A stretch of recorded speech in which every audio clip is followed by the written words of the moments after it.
É certo. Vamos desempacotar isso. Sejam muito bem-vindos a mais um mergulho profundo nas ideias aqui no nosso Philosophy Hub, o nosso café filosófico. Um espaço que a gente dedica justamente a essa reflexão mais lenta, profunda, sabe, um pouco mais compassiva sobre a condição humana. E bom, para começar hoje, eu quero voltar para a primavera de 2019. Ah, o famoso caso da Califórnia. Exato, no Walker Canyon, que fica ali a uns 100 quilômetros de Los Angeles. Aquele lugar vivenciou um milagre absoluto da natureza. Depois de um inverno super rigoroso, de chuvas muito intensas, aconteceu um fenômeno botânico raro. O pessoal chama de super bloom, ou uma super florada.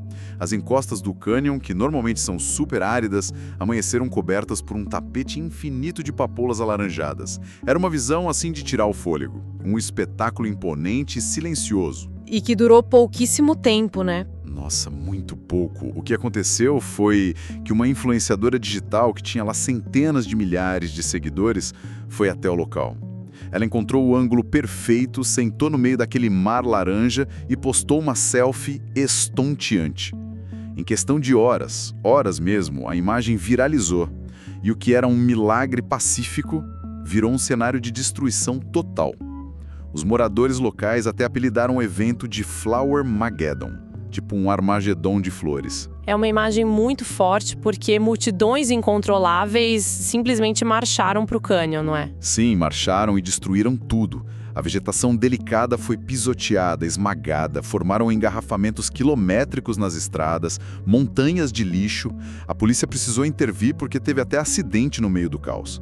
Ou seja, a beleza atraiu a conexão. Mas a conexão trouxe a devastação completa daquele ecossistema. E olha, essa história do Walker Canyon vai muito além de um caso isolado de, sei lá, turismo irresponsável. Ela funciona como a metáfora perfeita para a nossa imersão de hoje. A nossa missão aqui é analisar como esse conceito do super bloom ilustra muito bem a tragédia não intencional das redes sociais modernas. Nós vamos ser guiados hoje por reflexões de um livro muito profundo do Nicholas Carr, de 2025, além de vários estudos sociológicos e psicológicos. Que é um material riquíssimo, por sinal. Sim, riquíssimo. A premissa central é que a tecnologia que foi arquitetada e vendida com aquela promessa brilhante de nos conectar numa grande aldeia global acabou criando uma distância colossal, fria e frequentemente destrutiva entre as pessoas. O que deveria ser um campo aberto para o encontro virou um espaço de, essencialmente, soterramento mútuo. É um soterramento. E bom, se quem acompanha este nosso espaço valoriza essas pausas para o pensamento crítico, a gente deixa aqui um convite supernatural e amigável. Considerem curtir e compartilhar este conteúdo porque isso ajuda demais a espalhar essa missão do Café Filosófico, de levar um pouco de lucidez para esse mundo sobrecarregado de informações. Mas, entrando de cabeça nisso, o que me deixa curioso é como a gente chegou nesse caos digital. A promessa inicial da internet era o paraíso do conhecimento livre, né? O que é fascinante aqui é que a gente percebe que essa ilusão, ela não é nova. A falsa promessa da conexão tecnológica pacificadora tem raízes antigas. Se a gente voltar para 1912, o Marconi, o inventor, ele achava genuinamente que a invenção do rádio acabaria com as guerras. Acabar com as guerras por causa do rádio. Isso, a lógica dele era que o rádio extinguiria os mal-entendidos globais. E muito antes dele, lá em 1898, o Nikola Tesla pensava a mesma coisa sobre o telégrafo sem fio. O Mark Zuckerberg, 100 anos depois, repetiu basicamente a mesma utopia com o Facebook. A ideia de que dar voz a todos gera empatia instantânea. Só que a realidade histórica é bem sombria. É um contraste gigantesco. Em vez de paz, se a gente pensar no próprio rádio em 1912, a gente tem o caos do Titanic. O navio estava afundando, enviando sinais de socorro, e esses sinais simplesmente se perderam num mar de centenas de mensagens amadoras. Tinha um monte de gente transmitindo banalidades na mesma frequência ao mesmo tempo. É a abundância de informação gerando ruído e morte, basicamente. Exata. E pior ainda, nas décadas seguintes veio a ascensão do fascismo. Pois é, o Joseph Goebbels usou justamente o rádio, que se tornou um aparelho barato e acessível, para fazer lavagem cerebral em massa na Alemanha nazista. Era uma comunicação unilateral. O Estado falava e milhões apenas ouviam, sem atrito, sem resposta. E foi por causa desse trauma que durante a Segunda Guerra os americanos formaram o Comitê de Moral Nacional, certo? Com mentes brilhantes, tipo a Margaret Mead, o Gordon Allport, o Erich Fromm. Eles queriam entender como evitar esse tipo de fascismo. Exatamente. E a conclusão deles é a grande ironia da nossa conversa hoje. Eles concluíram que, para evitar o autoritarismo e a lavagem cerebral, a comunicação do futuro precisava ser bidirecional. Ela precisava ser descentralizada, um modelo onde o produtor e o consumidor da informação fossem a mesma pessoa. É de cair o queixo, porque essa é a definição técnica exata das redes sociais modernas. Perfeito. Eles desenharam a cura teórica, nós construímos essa cura e, mesmo assim, o mundo está em crise. A solução estava incompleta, porque eles não previram o fator da aceleração. Ah, e é aqui que a coisa fica realmente interessante, porque não é só a estrutura da rede, é a velocidade. O livro do Nicholas Carr traz uma imagem belíssima para explicar isso. Ele fala do quadro do Vermeer, a moça lendo uma carta a uma janela aberta. Uma pintura lindíssima, muito contemplativa. Muito. A imagem mostra essa mulher de pé, lendo um pedaço de papel na luz da janela. Isso mostra como era no passado. Ler e responder uma carta exigia contemplação. Tinha uma pausa, uma profundidade gigantesca no ato da comunicação. Havia uma janela de reflexão. E o que a velocidade das redes sociais fez foi destruir essa janela. Quando a comunicação passa a ser instantânea, o nosso processamento mental muda. Ele deixa de ser contemplativo e passa a ser instintivo. Ele fica automático. A gente se transforma literalmente em máquinas reativas. Máquinas de reação em cadeia. Eu lembro quando o Twitter, que agora é o X, criou o botão de retweet, acho que foi em 2009. Antes desse botão, se você quisesse espalhar uma mensagem, você tinha que copiar o texto, colar na sua caixa de texto, pensar sobre aquilo, talvez adicionar um comentário e só depois enviar. Tinha o atrito. Tinha atrito, exigia esforço e tempo. O botão novo removeu esse atrito completamente. É só clicar e pronto. Em uma citação impactante do Chris Wetherill, que foi o desenvolvedor que criou esse botão, mais tarde ele olhou para trás e disse que criar a função de retweet foi como dar uma arma carregada na mão de uma criança de 4 anos. Porque a forma da comunicação mudou o conteúdo. Como a reflexão foi removida, o sistema passou a favorecer a impulsividade. O pensamento crítico foi substituído pela raiva instantânea. É muito assustador pensar que a ferramenta em si desenha a nossa emoção. E o mecanismo por trás disso mexe com a nossa biologia de um jeito muito profundo. A gente entra aqui no conceito de fatiamento fino, thin slicing. Pense assim, nós seres humanos evoluímos durante milênios para viver em pequenos grupos, tribos de, 10 a 150 pessoas no máximo. Onde todo mundo se conhecia por inteiro. A gente conhecia o todo de cada indivíduo. Sabíamos dos defeitos, das qualidades, do contexto de vida daquela pessoa. Hoje, no ambiente digital, a gente vê fatias finas. São vídeos de 15 segundos, fragmentos de milhões de estranhos todos os dias. Essa fragmentação tira o nosso chão. Para quem está nos acompanhando entender, as fontes trazem um exemplo muito prático disso na vida real. Imagine o seu vizinho. Se você encontra com ele no elevador e ele segura a porta para você, te dá um bom dia com um sorriso, isso cria uma vacina emocional. Uma vacina emocional, perfeito. Porque se, alguns meses depois, você descobrir que esse vizinho tem uma opinião política completamente contrária à sua, a sua raiva contra ele é amortecida. Ela é suavizada pela conexão humana prévia que vocês tiveram ali no elevador. Você sabe que ele é uma pessoa decente, apesar de discordarem. Nas redes sociais, a gente não tem essa vacina. Nós somos expostos rotineiramente às opiniões mais extremas e repulsivas das pessoas antes de qualquer contato humano afetuoso. O resultado prático disso é o ódio instantâneo, é a polarização extrema. O livro até menciona que o medo absurdo que as pessoas têm de tirar uma foto ruim ou de cometer um deslize gravado vem do terror de ser eternizado, julgado pelo mundo todo através de uma única e injusta fatia fina. Porque a fatia fina se torna a pessoa inteira na visão do outro. Sim. E falando num tom bem compassivo agora, Os dados sobre o que isso tem feito com a nossa saúde mental são alarmantes. O psicólogo Jonathan Haidt, no livro A Geração Ansiosa, faz um mapeamento triste e reflexivo disso.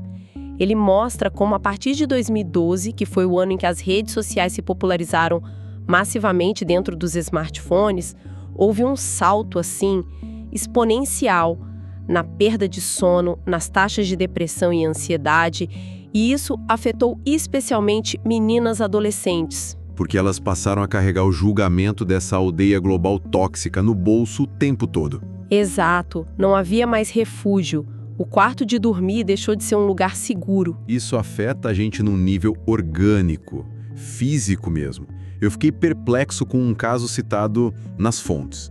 Um detalhe bizarro sobre doença sociogênica de massa. Aconteceu com um youtuber alemão, o Jan Zimmermann. Ele tem síndrome de Tourette e começou a fazer sucesso postando a rotina dele, mostrando os tiques motores e vocais. E o que aconteceu depois é o retrato da sugestionabilidade humana. Sim. De repente, adolescentes do mundo todo começaram a aparecer em consultórios médicos com os exatos mesmos tiques que o Jean tinha. E quando os neurologistas foram examinar, esses jovens não tinham a doença neurológica. O cérebro deles simplesmente copiou o sintoma. A altíssima sugestionabilidade das redes fez com que esses jovens desenvolvessem os tiques puramente por contágio digital. Não era orgânico, era ambiental. É a prova de que a rede social não apenas altera nossas ideias, mas pode reprogramar fisicamente nossos movimentos e nosso corpo. O peso disso é incalculável. E a reação natural da maioria das pessoas quando ouve tudo isso é procurar uma solução rápida. A solução mais comum que a gente escuta por aí é: fure a sua bolha. Vá ouvir o lado oposto. O mito de que a câmara de eco é o problema central. Isso levanta uma questão importantíssima. A ciência foi testar essa intuição. O Chris Bale fez um estudo clássico em 2018, que depois virou um livro em 2021. E vale ressaltar, nós estamos relatando aqui os resultados puramente sociológicos desse estudo, sem endossar nenhum lado da moeda política. Claro, com total imparcialidade. O Bale pegou democratas e republicanos fervorosos nos Estados Unidos e pagou para eles acompanharem diariamente as postagens de líderes e formadores de opinião do lado oposto. Ou seja, ele forçou a quebra da câmara de eco. Eles saíram da bolha. Saíram. E a expectativa otimista era que eles ficassem mais compreensivos, né? Que a empatia surgisse. Mas o resultado foi o exato oposto. Eles não ficaram moderados. Eles se tornaram muito mais radicais, teimosos e extremistas em suas próprias visões originais. A convivência forçada com o oposto, num ambiente sem atrito, só gerou mais raiva. Porque vira uma ameaça, não um diálogo. É o território sendo invadido. E tem um estudo do Soroush Vossug, na revista Science, que conecta muito bem com isso. Ele descobriu que a informação não viraliza na rede por ser verdadeira, justa ou racional. O algoritmo recompensa postagens que contêm elementos muito específicos: surpresa e nojo. O repúdio moral é o sentimento mais compartilhável da internet. O nojo engaja. É por isso que a gente vê o tempo todo a figura do falso moralista, o que os pesquisadores chamam de vigilantismo social. Pessoas que ganham status de heróis virtuais porque distribuem fúria e promovem cancelamentos em nome da justiça. Quando, na verdade, muitas vezes, são apenas indivíduos impulsivos, sendo recompensados com dopamina e curtidas pelo algoritmo da plataforma. Eles descobriram que a fúria lucra. Lucra muito. Eles são os novos trabalhadores dessa engrenagem. Então, diante de tudo isso, o que tudo isso significa? Como a gente sai dessa? Porque eu me recuso a aceitar aquela postura cínica de simplesmente dizer: apague suas redes, desligue a internet e vá morar no meio do mato. A gente precisa viver no mundo moderno. Sim, e é fundamental pensarmos em soluções arquitetônicas, não apenas morais. A solução do Nicholas Carr é desacelerar a máquina. Ele propõe um conceito chamado design de atrito, ou frictional design. Colocar lombadas na estrada. Exatamente, adicionar atrito proposital ao sistema. Imagina uma rede social que põe um atraso compulsório de, digamos, 5 minutos antes que um comentário agressivo seja de fato publicado. Dar tempo para a raiva dissipar. Ou fazer a plataforma perguntar ativamente: você tem certeza que quer compartilhar esse artigo? Nós notamos que você não leu até o final. É forçar a volta daquela janela de reflexão do quadro de Vermeer por meio do código. Isso mesmo. Porém, é uma reviravolta intelectual gigante que as fontes trazem para esse debate. Talvez não seja o nosso bom senso ou as leis que vão quebrar essa rede tóxica de igual para igual. Talvez seja a inteligência artificial. Essa é a parte mais irônica de toda a nossa conversa. Como a IA vai resolver isso? Pensa bem, a IA logo vai estar produzindo conteúdos de uma qualidade tão absurda, com textos perfeitos, vídeos impecáveis e numa quantidade infinita, que o usuário comum simplesmente não vai conseguir mais competir. O cidadão que posta hoje para ganhar atenção vai ser soterrado por um oceano de conteúdo sintético brilhante. E se ele não consegue atenção, ele para de tentar. O incentivo some, a pessoa vai parar de produzir conteúdo no feed. Nós estaríamos retornando ao passado, literalmente. A gente passaria do modelo do Facebook de volta para o modelo de radiodifusão da década de 30, do rádio e da televisão clássica. Só que agora, gerado por IA, onde poucos produzem, ou no caso máquinas produzem, e a grande maioria das pessoas apenas consome de forma passiva. Paradoxalmente, isso pode ser o fim da extrema polarização de todos contra todos. Menos vozes individuais disputando espaço, menos guerra de trincheiras diária. Uma paz baseada no cansaço e na substituição sintética. É profundo e, sinceramente, um pouco perturbador. Muito. O que me deixa com uma semente de reflexão final, algo que nasce de todos esses dados que a gente discutiu hoje. Se as nossas crenças mais íntimas, se os nossos ódios políticos, se as amizades que fazemos e até, veja bem, os movimentos físicos do nosso corpo, como no caso dos falsos tiques de Tourette, se tudo isso é tão facilmente moldado por fatias finas num algoritmo de 15 segundos... A pergunta que fica é sobre quem nós somos. Exatamente. Será que a gente ainda possui um eu genuíno? Ou nós nos tornamos apenas o reflexo do ambiente digital que consumimos exaustivamente? Onde termina a tela do celular e onde começa a nossa própria mente? E não tem uma resposta fácil para isso. Uma lucidez brilhante sua, como sempre. Eu fico muito impressionado com o quão fundo a gente conseguiu ir hoje. E eu agradeço muito a você que esteve nos ouvindo até aqui.